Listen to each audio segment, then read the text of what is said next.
पाकिस्तान को जिस चीज का डर था वो आखिरकार हो ही गया।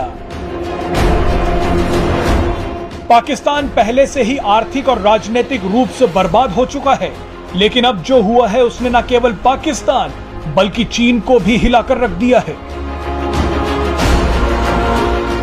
पाकिस्तान के खिलाफ मोर्चा खोल चुके बलूचिस्तान के लोगों ने कुछ ऐसा कर दिया है जिसकी वजह से पाकिस्तान और चीन में हड़कंप मच गया है। सबसे मजे की बात तो यह है कि बलूचिस्तान के लोगों ने यह आवाज भारत में बैठकर उठाई है।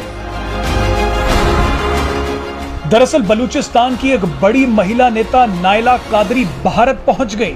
भारत पहुंचकर उन्होंने पाकिस्तान और चीन की धज्जियां उड़ा दी। नायला कादरी ने भारत आकर पीओके की जो कहानी सुनाई वो आपके रोंगटे खड़े कर देगी।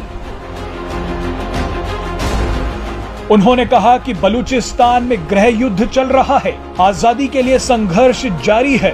उन्होंने कहा कि बलूचिस्तान में छोटी लड़कियां और लड़के संघर्ष कर रहे हैं।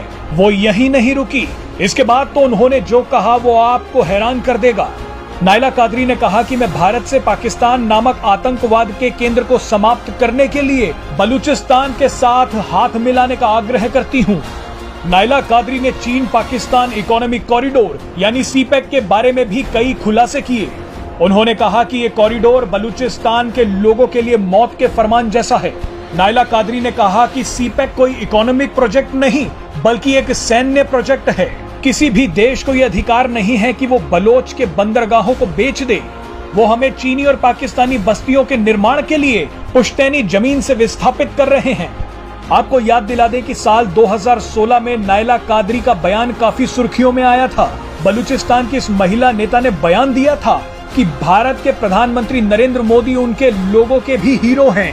आखिर में नायला कादरी ने ऐसी बात कह दी जिसने सबको हिलाकर रख दिया। उन्होंने कहा कि अगर भारत सरकार अनुमति दे तो वो बलूचिस्तान की विस्थापित सरकार का गठन वाराणसी से ही कर देंगी।